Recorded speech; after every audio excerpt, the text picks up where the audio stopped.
All right, so if you run an agency or a B2B service business, this is the exact funnel you need to be running on your meta ads to be as profitable as possible as quickly as possible, right? So I'm about to run through absolutely everything from the top of the funnel, including the ads, the landing page, the application form, the conditional logic, the confirmation pages, how to do pixel conditioning, which automations to set up, how to set up your CRM, which pipeline to use, which custom properties to have in the pipeline, and how to tie all of it together to actually track if you're profitable in your front end return on ad spend or not. All right, so let's get right into it. All right, so immediately, what's the first things you need to do? Right here we have our actual funnel itself, and on the sides here we have all of the automations we need to set up. So if you've never run ads before, the first thing you need to do is obviously set up the event manager, the dataset, and your pixel. You can just go ahead and do that inside your actual ad account. And on the top of funnel, we actually have the ads themselves, right? So you can choose between video ads or static ads to run at the top of the funnel. And the one I recommend, and the one which works honestly better than the other one 80% of the time, is going to be video, because videos have higher longevity, the winners last for longer, and also the prospects you get are always going to be warmer from video ads versus static ads, because they've seen you, they've heard you, they know who you are. And the people who come in are more educated as well, because they've watched your video ad for 1 minute, 90 seconds, 2 minutes or longer. This is also the side of the funnel, or the part of the funnel in which you want to make sure you're using the URL parameters. If you're using something like ROAS, to make sure you're able to track which individual ads the most qualified leads are actually coming through on. All right, so going to the next stage here. Right here we have the landing page. So in terms of the landing page, the most important things are that you have it optimized for desktop and mobile. Most people have just never ever ran ads before, so they just think it's okay to make sure the landing page looks good on desktop, which is what I'm using right now. But all you have to do is get this extension right here. It's called, I believe, the mobile extension on just Chrome. And if you click it, you can see that we can see exactly what the website looks like from a mobile perspective. And this is actually what matters most. 90% of the people that are going to view your funnel are going to be on mobile. So it's important that you just make sure that it is mobile optimized. So next, let's go on to the next step of the funnel. All right, amazing. So right here we have the landing page, and the two things you need to set up in terms of automations or just tracking on the landing page are: one, just make sure that on the global domain, right? So if your domain is Nike.com and the domain you're running ads to is, ads.nike.com, you would add this to your global domain, so to Nike.com. You would add, first of all, you'd add the meta pixel code, and second, you'd add the HiROAS tracking pixel code. You need to make sure you add both to your global domain for tracking purposes. And the second one is that you are using a subdomain or a new domain, right? So make sure you're using, let's say, like ads.nike.com, or you could be using just a completely new domain, like startnike.com. That's a completely new one, whereas this ads.nike.com would be a subdomain of nike.com. Either of those work. Just make sure you're using that and you're being consistent with that for the landing page plus the confirmation page, right? You don't want to use it's not a good idea to use, let's say, a completely new domain for the landing page and a different domain for the confirmation page. So use the same one for both. Going on to the next step, which is the actual application form. So you're running ads for your agency, B2B service business. Someone has gone ahead and viewed your ad. They've gone ahead and seen the landing page for your ad, and they've seen the desktop or mobile version for it, and they've been tracked throughout, right? So the pixel on the actual landing page has tracked that person. The HiROAS URL parameter knows which ad they came from, and you're using the consistent domain naming, so you can actually track them throughout the funnel. And now that after they've gone to your landing page, they can view the application form. And the application form is simply a button they can click, and then a type form or iClose pops up. So these are the only combinations that I recommend actually running for the application form. And that's going to be integrating Calendly with Typeform, because that's an extremely low friction way of people to go through the funnel, or just using iClose, which is a different software altogether. We have two goals in the application form, right? The first one is to qualify people, meaning we want to get information about the prospects to see if they're even in our ICP or not. So is someone making over, let's say, $100,000 a month, $250,000 a month? Does someone have a team over 5 people? Does someone use a specific software or tech stack that we work with, right? Those are types of questions we want to ask. And if someone is unqualified, so let's say they tick the option of they are only making $0 to $20,000 a month, then we can ask them a question with conditional logic. We can ask them, can you afford our service price of $5,000, $10,000? And if they say no, then we'll just disqualify them completely. Only if they're qualified, we're going to put them through. The importance of this is that we need to report only qualified leads back to Meta, right? So if a lead is qualified, they're going to be sent back to Meta. If not, they're not going to be sent back to Meta, and Meta's not going to optimize around those leads.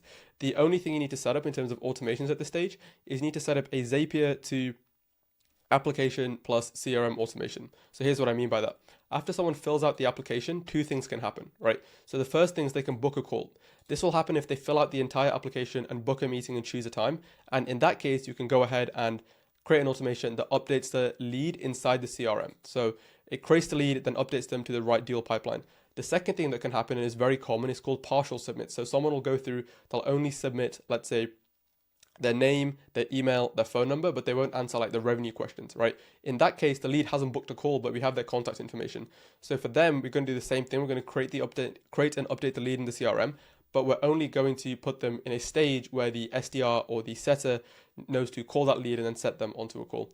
Going on to the Calendly to HubSpot automation. So this one we just use when we're working with, people with multiple people on the sales team and a bigger sales team. And in this case, all we do is whenever we have lead routing on the Calendly, so we have multiple sales reps and it routes to a sales rep. We just make sure that after that call is actually booked, we take the email of the actual sales rep, match it with the email of the sales rep in the CRM, and just assign that sales rep as the deal owner in the CRM, right? So on the back end, this is exactly what it looks like. The call is booked. We find the Calendly host owner, we find the contacts and deal in the CRM, and then we assign them as the deal owner inside the CRM. So that's the application stage. Moving on to the routing. So if someone is qualified or unqualified, like I said, there's three things that can happen. First thing, someone is qualified and they book a call. This means that someone has marked the correct answers in the application. They put that they're making money, right? They're in the revenue range of companies we actually work with. And then they've gone ahead and booked a call. In that case, we're going to send them to a confirmation page for qualified users. Now, this confirmation page is exactly the same as the unqualified confirmation page. The only difference is that this confirmation page has the pixel on it, meaning these people get reported back to Meta as qualified leads and these people don't. Now, what does an unqualified lead actually look like? It simply means that someone has ticked the option of them not being an ideal lead, right? So they are not in the revenue range we want them to be, or some other criteria like they're not using the software we want them to, not using the tech stack we want them to, they're not in the exact perfect industry we want them to be in. So these people can still book a call and they still get sent to the exact same confirmation page. It's essentially just a duplicate of this one, but in this one, we don't have the Meta pixel. So these people don't get reported back to Meta. So Meta doesn't optimize around the wrong type of people. Now, here's what happens on the back end. Once someone actually books in a call, the immediate priority is for us to nurture them, right? So what we're going to do on the automation side is the only one you need in Zapier is called the conversion API automation.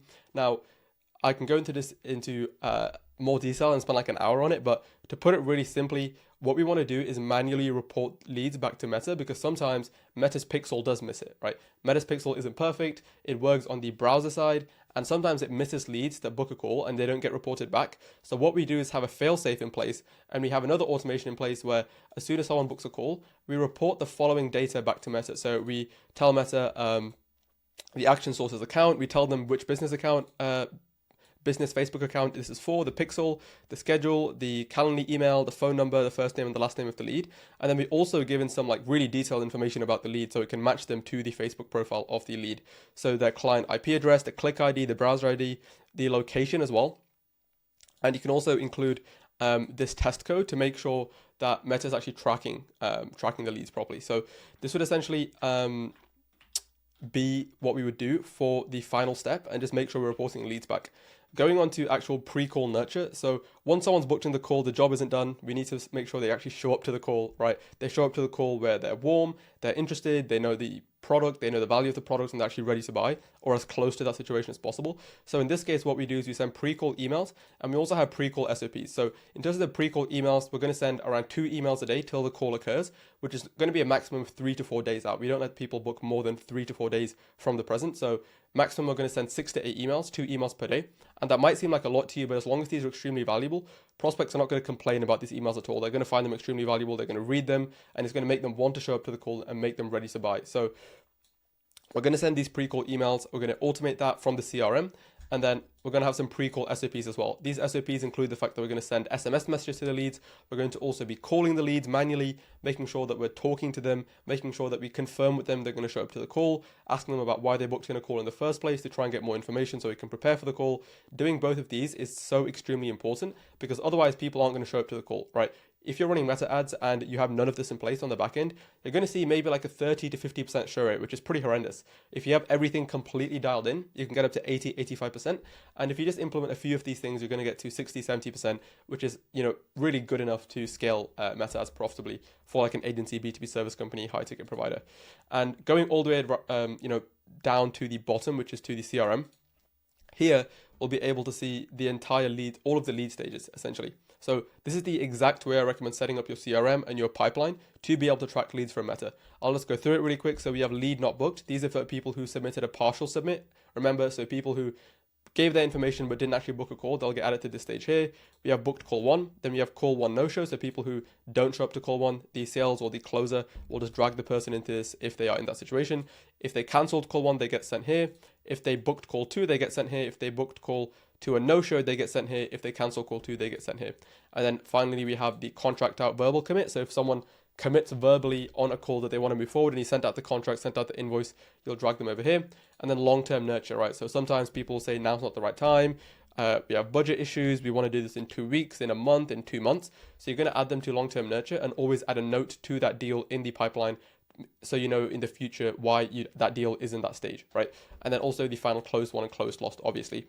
Now, going on to custom properties, on every single deal, on every single lead that comes from Meta, we track these 5 things religiously to actually track certain metrics. So what we track are, we send through the monthly revenue from Typeform. So this is nothing to fill out. We just send that through from Typeform so you can clearly see the revenue for every single lead.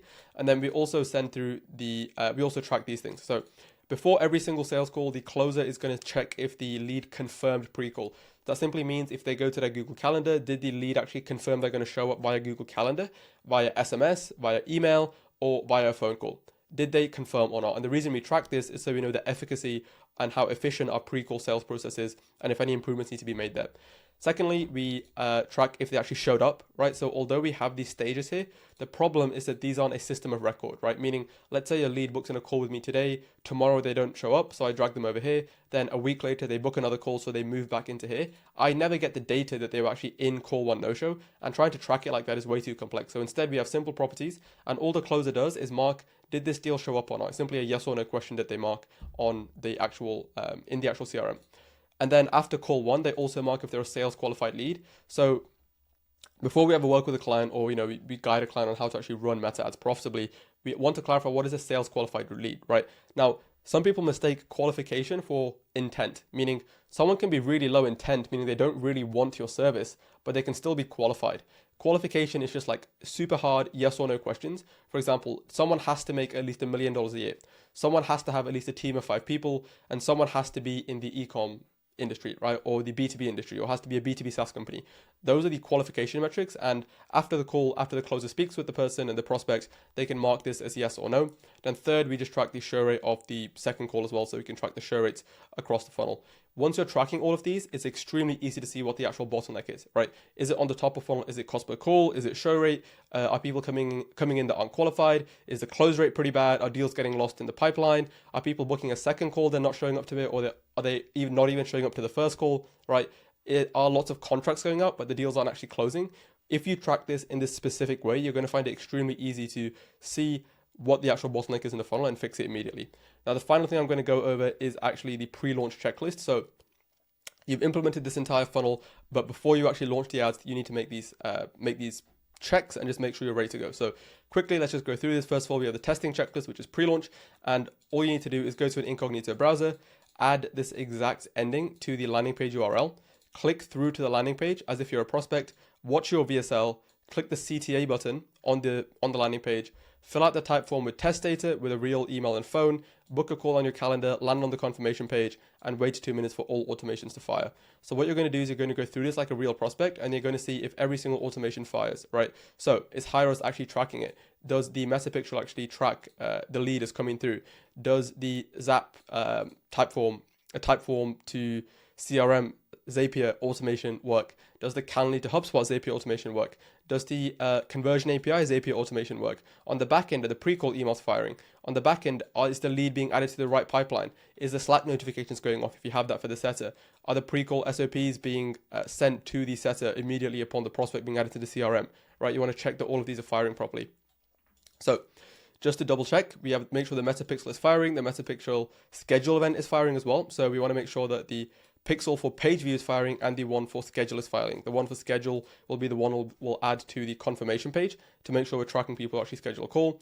Make sure that the hire is tracking, landing page visit, page view is occurring, making sure the hire is tracking, call booking event is occurring, making sure the conversion API event is being received by Meta, and making sure UTM parameters are actually passing through correctly from ad click to form submission. In terms of routing, make sure the landing page loads, make sure and correctly on desktop and on mobile, make sure the CTA buttons link to the correct type form and that the type form displays the questions and routes to the correct confirmation page. Make sure the calendar embed on the type form loads correctly as well, and that the routing for the qualified and unqualified leads is correct, because you don't want to be firing unqualified leads to the qualified leads confirmation page and convoluting the data, right? So again, going on to data capture, so we make sure Typeform captures all data, all partial submissions, and that the calendar event on Calendly is being created with the correct time, and it's also the confirmation emails are going out. And finally, on the actual automation side, like I just said, just to repeat myself, we want to make sure the form submission to CRM contact is created, automation is working and the contact is created. We want to make sure the CRM contact to pipeline deal automation is working and the deal is actually created in the pipeline. We want to make sure the call scheduling event to Facebook conversion API automation is working. Want to make sure the pre-call sequences are firing. I want to make sure the calendar event is assigned to the correct sales rep and the round robin is working, right? So that is the entire funnel you need to run you need to be able to run paid ads on Meta for a B2B service, for a high ticket offer. This is the call funnel that absolutely everyone you know that does, $500,000 months, $1 million months, $2 million months, $3 million months, $5 million months, which is like 50 million a year. All of these companies use this exact same funnel that I've just outlined right here. If you have any questions, then drop them below. But go ahead and apply this, and I guarantee that you'll start seeing results from Meta. Just make sure that each of the sub elements is actually working and all of the automations are firing. And before you launch, make sure that you go through the pre-launch checklist.